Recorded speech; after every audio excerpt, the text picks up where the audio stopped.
Hello, everyone. I welcome you all, not to my lecture series, but today we are going to discuss how we are going to strategize our syllabus of English. Okay? तो English का syllabus हम कैसे prepare करेंगे जेके bank PO mains के लिए.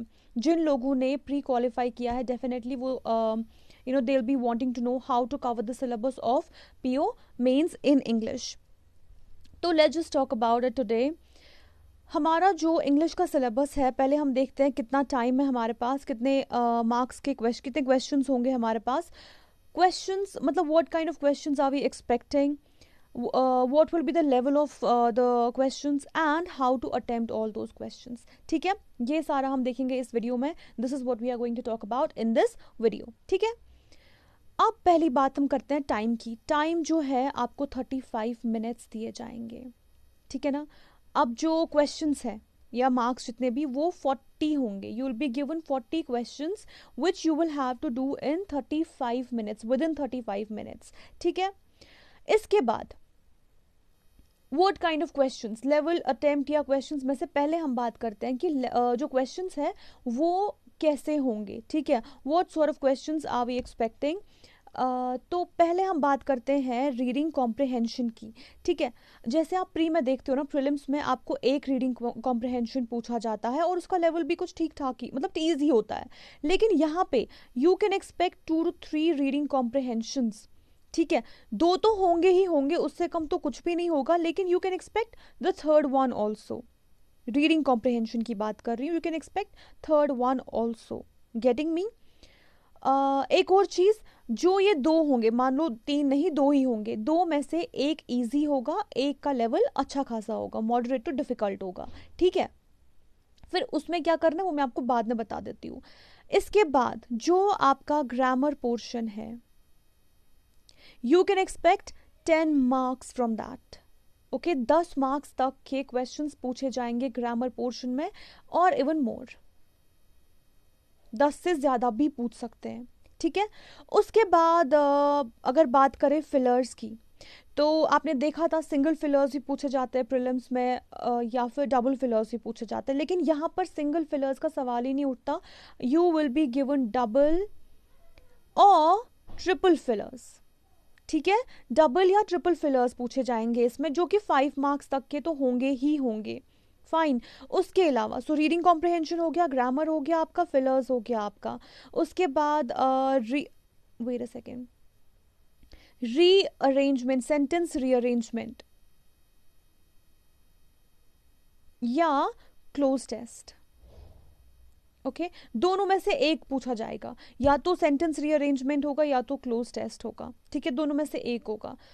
उसके बाद क्या करना है इनका वो हम बाद में बात करेंगे, बट हो सकता है इनमें से भी एक कोई इनमें से भी कोई ना कोई क्वेश्चन तो होगा, या तो ये नहीं तो ये. ठीक है, तो आफ्टर दैट ऐसे और लेटर वो आपको पता ही है, ये भी होगा ही. ठीक, now we come to what will be the level. Obviously जो आपका प्रीलिम्स का लेवल था उससे लेवल एक्स्ट्रा होगा ही, या तो इजी टू मॉडरेट होगा या फिर मॉडरेट टू डिफिकल्ट होगा. ठीक है, लेकिन ये जो इजी है इसका लेवल डेफिनेटली प्रीलिम्स के इजी लेवल से थोड़ा ज्यादा होगा. Are you getting me. So it you can just say somewhere in the middle of the easy from to moderate. Okay, और फ्रॉम मॉडरेट टू डिफिकल्ट. लेकिन इसके चांसेस बहुत ही कम है, लेवल इसका ही होगा कहीं ना कहीं. ठीक, मगर पेपर का लेवल जो है वो अच्छा खासा होगा, प्रीलिम्स से एक या दो लेवल अप ही होगा. ठीक है, डिफिकल्ट लेवल का होगा ज्यादा, वो नहीं हो सकता. फाइन. और अगर आपका इजी टू मॉडरेट लेवल का होता है, उस केस में आप कितने अटेम्प्ट करोगे. उस केस में आप 25 प्लस अटेम्प्ट करने की कोशिश करोगे, उससे कम नहीं करके आना. Okay, if you want to qualify the exams, make sure कि आप 25 प्लस क्वेश्चन सॉल्व करके आते हो इंग्लिश में. अगर लेवल क्या रहा, इजी टू मॉडरेट. अब अगर मॉडरेट टू डिफिकल्ट रहा, उस केस में आप क्या करोगे, उस केस में आप 20 प्लस क्वेश्चन करके आओगे solve. Are you getting me. How many questions, 20 plus. किसमें, जब मॉडरेट टू डिफिकल्ट लेवल होगा. इजी टू मॉडरेट होगा तो 25 प्लस करके आना आप. ठीक है, उससे कम तो नहीं करके आना, क्योंकि जब भी इजी टू मॉडरेट लेवल होता है ना पेपर, तो वो सबके लिए ठीक ठाक ही होता है। एक चीज़ आपको दिमाग में रखनी है कि जो लोग इस टाइम पे आपका competition, you know, it is not with 1 lakh people, 50,000 people और 2 लाख और समथिंग लाइक दैट।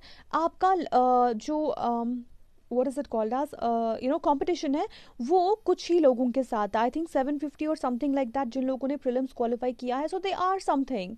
वो आपको इजीली ऐसे आगे जाने नहीं देंगे, they will not allow you to take a lead. ठीक है, तो अगर इजी टू मॉडरेट लेवल होगा, सबका लेवल अच्छा ही होगा, उस केस में क्या होगा, कट ऑफ जो है ज़्यादा होगा, तो you will be expected to attempt more than 25। अब अगर मॉडरेट और डिफिकल्ट है तो इंग्लिश में आपको 20+ क्वेश्चन करने ही करने पड़ेंगे, उस हिसाब से आप अपनी प्रेपरेशंस करोगे। ओके, देन एक चीज़ है, you don't have to leave RC, reading comprehension you not going to leave, ऐसा मत करके आना। अब अगर आपको क्वेश्चंस अटेम्प्ट करने हैं, so how are you going to do it? ठीक है, पहली चीज, in order to save your time, आप सिंगल लाइन क्वेश्चंस करने की कोशिश करोगे। You will try to do single line questions, जिसमें आपके एरर्स आते हैं, जिसमें आपके फिलर्स आते हैं। ओके, और फिलर्स के टाइम आप एक चीज़ का ध्यान रखोगे, if you are really good at grammar, you know, एक चीज़ का ध्यान रखोगे, tone of the sentence. Positive है, उसी हिसाब से you gonna use the word. Negative है, उसी हिसाब से you gonna use the word. There can be 2 negatives in a sentence, you know, ऐसी चीज़ें। रूल्स तो पता ही होंगे आपको, ब्रश देम आप, you know, brush up your rules, brush up your skills, जो भी है, बट पहले आप एरर्स फिलर्स करने की कोशिश करोगे, क्योंकि सिंगल लाइन क्वेश्चंस है, टाइम कंज्यूमिंग नहीं है, if you are well aware with the rules. ठीक, उसके बाद आप आओगे पैराग्राफ बेस्ड क्वेश्चंस पे, इजंट इट? आप आओगे पैराग्राफ बेस्ड क्वेश्चंस पे, जिसमें आपका क्लोज टेस्ट आता है और सेंटेंस रीअरेंजमेंट आता है आपका, इजंट इट? अब अगर सेंटेंस रीअरेंजमेंट आता है, विच इज पैराजम्बल्स, और क्लोज टेस्ट आता है, ठीक है, तो आप क्या करोगे? Go for cloze test. अगर सेंटेंस रीअरेंजमेंट है तो बेटर लीव इट, क्योंकि हमेशा कंफ्यूजिंग होता है। if you're able to do other questions, it is better to leave sentence rearrangement. Do not jump over sentence rearrangement कि पहले मैं यही करूंगा, no, don't do it।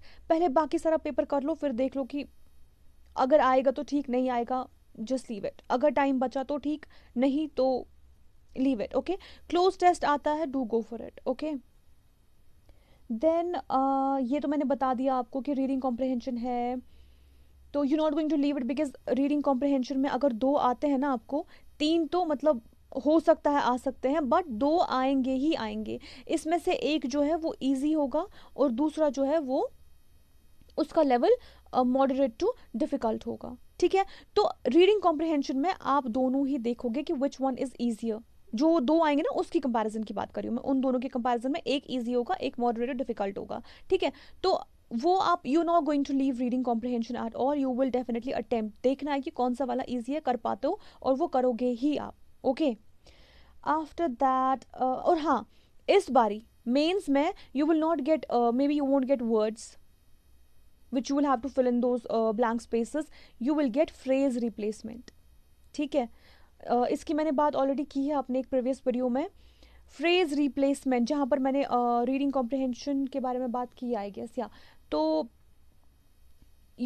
आपको ब्लैंक्स में क्या करना है, फ्रेजेस फिट करने हैं। You have to use the phrases appropriately in the given blank space. ठीक है, ऐसा करोगे आप। उसके बाद अगर वोकैबुलरी बेस्ड क्वेश्चंस भी आते हैं, अगर वोकैबुलरी बेस्ड क्वेश्चंस भी आते हैं, तो उस केस में आप क्या करोगे?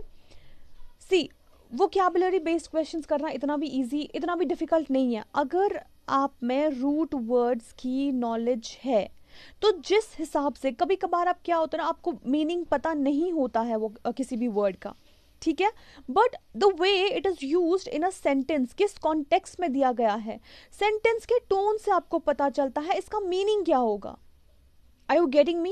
So basically your reading skills should be good. You should be able to understand what is written there in the sentence. Sometimes you are able to understand the meaning, the way it is used the way the word is use in the sentence, जिस तरह से word use किया गया होता है ना sentence में, आपको उससे कभी पता चलता है मीनिंग क्या है, तो देख लेना एक बारी, may be you'll be able to do it. Are you getting me? उसके बाद ओके, ये जो वोकेबलरी की नॉलेज है ना, और जो ये रूट वर्ड्स की नॉलेज है, ठीक है, अगर आपको बेसिक वर्ड पता है इसका कि क्या हो सकता है, इससे आपको एक चीज की हेल्प मिलती है, आप एलिमिनेट कर सकते हो वर्ड्स, आप एलिमिनेट कर सकते हो। You can go for this process कि कौन सा इनअप्रोप्रिएट वर्ड है सबसे ज्यादा, तो उस इनअप्रोप्रिएट वर्ड को आप पहले ही निकाल सकते हो, ठीक है। तो उससे क्या होता है, क्वेश्चन को अटेम्प्ट करना बहुत ही ईजी रहता है। Getting me? आफ्टर दैट अगर आप ऐसे और लेटर्स की बात करते हो, तो ये तो पता ही है आपको, ये तो फिक्स्ड है कि ऐसे में आपको 250 वर्ड्स तक लिखना होता है, और लेटर में आपको 150 वर्ड्स तक लिखना होता है। But be very precise and concise about the sentences that you are going to write. अगर कोई सेंटेंस आप जो सेंटेंस आप 2 या 3 लाइन्स में लिख सकते हो, ठीक है, या कोई जो भी कुछ आपको लिखना होगा वो 2 या 3 सेंटेंसेस में आ रहा है, अगर आप उसको एक ही सेंटेंस में कंप्लीट कर सकते हो, do go for that. It really helps, you know, किस तरह से आप 2 या 3 सेंटेंसेस को एक सेंटेंस में कन्वर्ट कर सकते हो, वो आप पे डिपेंड करता है। आपकी नॉलेज कैसी है, आपका राइटिंग स्किल कैसा है, आपका वोकैब कैसा है, आपकी वोकैबुलरी कैसी है। Do make use of phrases, do make use of idioms. Phrases और इडियम्स यूज करने से क्या होता है, इंग्लिश जो होती है वो एडवांस इंग्लिश हो, मतलब लगता है कि yes advance English has been used, it proves that you have something in you, ठीक है, रादर देन राइटिंग दो simple basic words in essays, ठीक है। और दूसरी बात, बी वेरी प्रिसाइज, प्रेसिशन का यूज करो, ओके जितना भी आप प्रेसी राइटिंग यूज करने की कोशिश करोगे वो आपके लिए बेनिफिशियल होगा। मीन्स जैसे मैंने अभी कहा कि 2 या 3 सेंटेंसेस को अगर एक में कन्वर्ट कर सकते हो, शॉर्ट वे में लिख सकते हो, that will be very fruitful to you, ठीक है। Same goes for the letter, but letter में एक चीज आपको considerate, you have to keep one thing into consideration, that letter में be very particular about the format, जो pattern या format है, कौन सा लेटेस्ट फॉर्मेट है वो आप देखोगे, बिकॉज ऐसा नहीं होता कि इन एग्जाम्स में उनको लेटेस्ट फॉर्मेट नहीं पता होगा।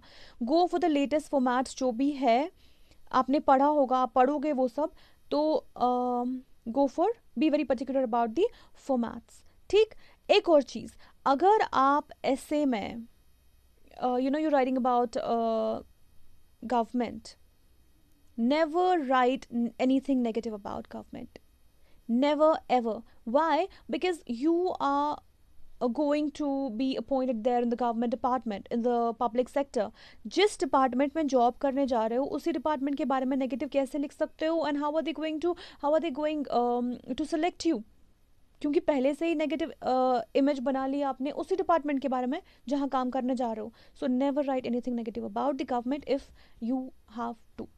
Next thing, if you're writing about the policies of the government, okay, if you're not sure about the facts and figures, do not go for that. You can talk about a particular policy, लेकिन उसमें क्या क्या आता है वो लिखने की ज़रूरत नहीं है। राइट द टाइटल, लाइक जैसे कितनी भी सेंट्रली स्पॉन्सर्ड स्कीम्स होती है, अगर आपको किसी भी स्कीम या पॉलिसी की नॉलेज है, टाइटल लिख दो, क्या है बेसिक थिंग वो लिख दो, लेकिन फैक्ट्स और फिगर्स की बात जब तक आप श्योर नहीं हो ना उस बारे में, आप नहीं लिखोगे।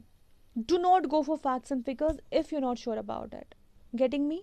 If you want to go for suggestions or you want to share your opinion, that has to be in a very positive way. Nothing against the government. Fine. So yeah, I think that was all. I don't think I have left out on something.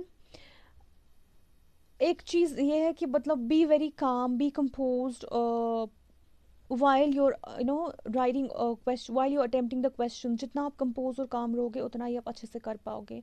Nervousness और panic, getting panicked at such kind of events really turn out things in a negative way. So it's better to stay composed, stay calm, and do your paper. I know you're going to rock it. Best of luck for your exams.